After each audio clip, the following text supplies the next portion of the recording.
从来没有见过这么牛逼的男人。为了能给女友终生难忘的求婚，用1年时间在原始森林搭建木屋，巨大的落地窗让人仿佛置身童话世界，引得3000万人直呼梦中情房。今天是尼克动工的第1天，尽管他并没有多少建造的经验，但也深知地基的重要性。光是基坑他就挖了半米深，严谨的他还掏出卷尺进行测量，真是熊瞎子学绣花，还挺有模有样的。依次挖出其余的基坑后，接着往地里敲进木头作为标记。这个过程看着简单，一不小心就容易葬送幸福。好在一切都有惊无险。对于基坑，他选择用混凝土加钢筋填充，就像他们的感情一样牢固。考虑到这里地势自带坡度，为了保证这些基柱在同一水平线，尼克必须进行精准的测量。正所谓骑驴扶墙，还是稳着点比较好。隔天等水泥干燥后，就能撕掉外层包裹的模具，再用沙子进行回填，而后切割掉过于突出的钢筋，就到了木材上场的环节。要想让地基更加稳固，拖梁需要用2块木板拼接。好在尼克带了一点装备过来，钉枪能帮他将木板结合起来，锯子则用来处理多余的边缘。随后将木板拼接起来，只见尼克用脚码固定好拖梁拼接的地方。既然传统的榫卯结构过于复杂，那就不如利用科技与狠活。有了脚码的存在，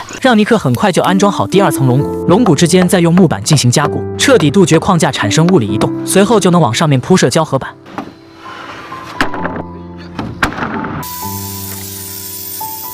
完成后，尼克直接原形毕露，开心地展示起了地板动作。由于尼克想和女友尽快成婚，他放弃了传统耗时的木刻棱房，而是先在地面组装好墙体的框架。只要木材的尺寸足够精准，就能在短时间内全部组装好。但尼克毕竟是第一次，中途还需要拿出窗户反复测量，才能预留出准确的框架区域。这期间他从来不接女友的电话，也丝毫不担心自己已经被动单身。尼克的父亲时常也会来帮忙，两人合力固定好第1扇墙，空出场地后继续处理其余的框架。虽然父亲心里觉得有些不公平，毕竟儿子也没有帮他追过妻子，但他不想回家吃笋子，只好勉强帮了几天的忙。隔天他们开始抬起另1扇墙，在这漫天秋色里，一家人齐心协力地努力着，没有人会说尼克不务正业。父亲偶尔会陪着尼克挑灯夜战，对木材进行批量的开槽处理后，就能卡在屋顶上成为拖梁。斜面的设计能减少杂物的堆积，也能让雨水下落更加丝滑。父亲不在的时候，尼克就只能靠自己一个人。得益于结构的坚固，让他爬上爬下也不会有丝毫晃动。尼克来不及休息，清理掉地面的落叶后，对木材进行精准的测量。他还有2面墙没有处理，好在这2面墙他不打算开窗，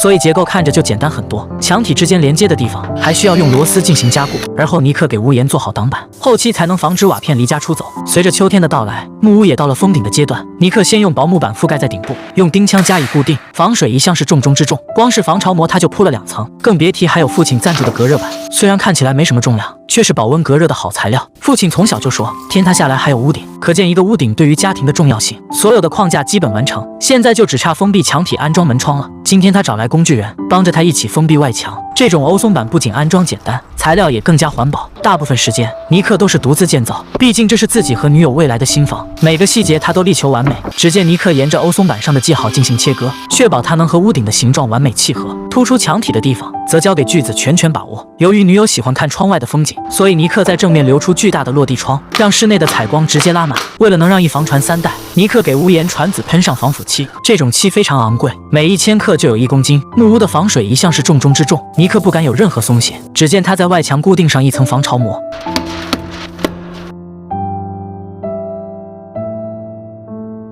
等全部包裹好后，再小心翼翼地切出窗户的位置。在正式安装窗户之前，窗户外还需要固定好挡板，可以更好地保护窗户，改变雨水的方向。都说荒野生活不养闲人，尼克对于木头的运用也十分娴熟，拧起螺丝来也是手拿把掐。为了让外墙更加美观，尼克决定采用传统铺瓦的方式，将雪松板从下往上固定在墙上。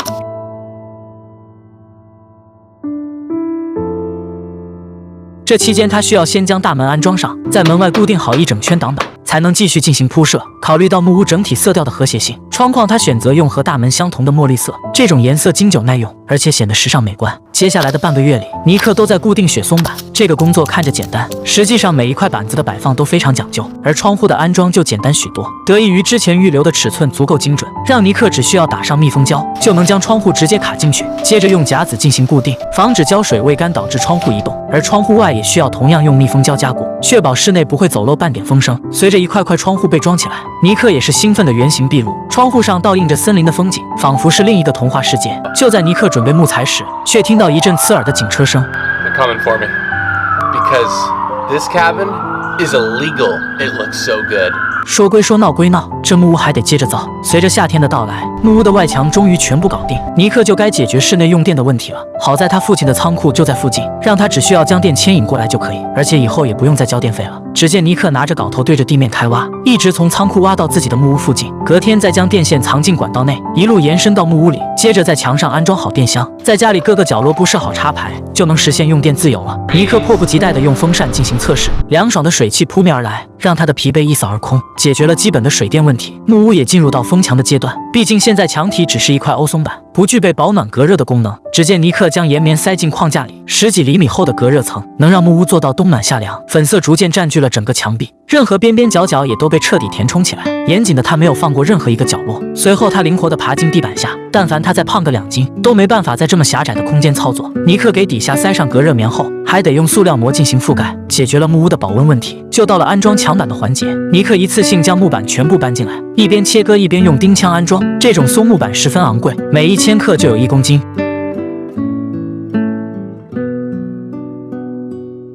随着墙体被一点点覆盖，这里越来越像一个家了。为了能让一房传3代，他走房还在，墙板还需要涂上防腐防潮的材料。尼克选择了这种偏白的半透明漆，让木材在保留木质纹路的同时，也能拥有清新亮眼的外观。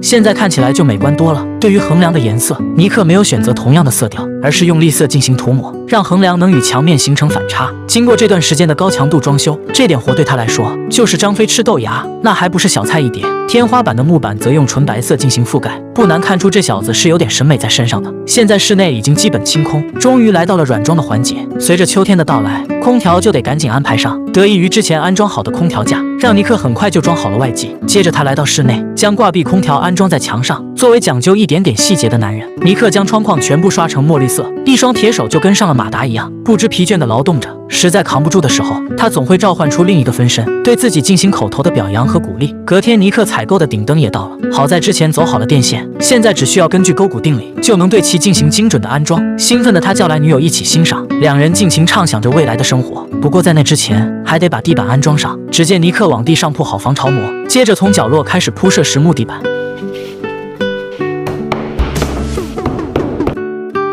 完成后就到了个人才艺的环节，看得出来他柔韧度非常不错，地板的边缘还需要一圈踢脚线，尼克直接用剩下的木板替代。第一场冬雪来得猝不及防，好在尼克提前将一部分家具搬了进去，窗外的雪景更是能让我住100年也不腻。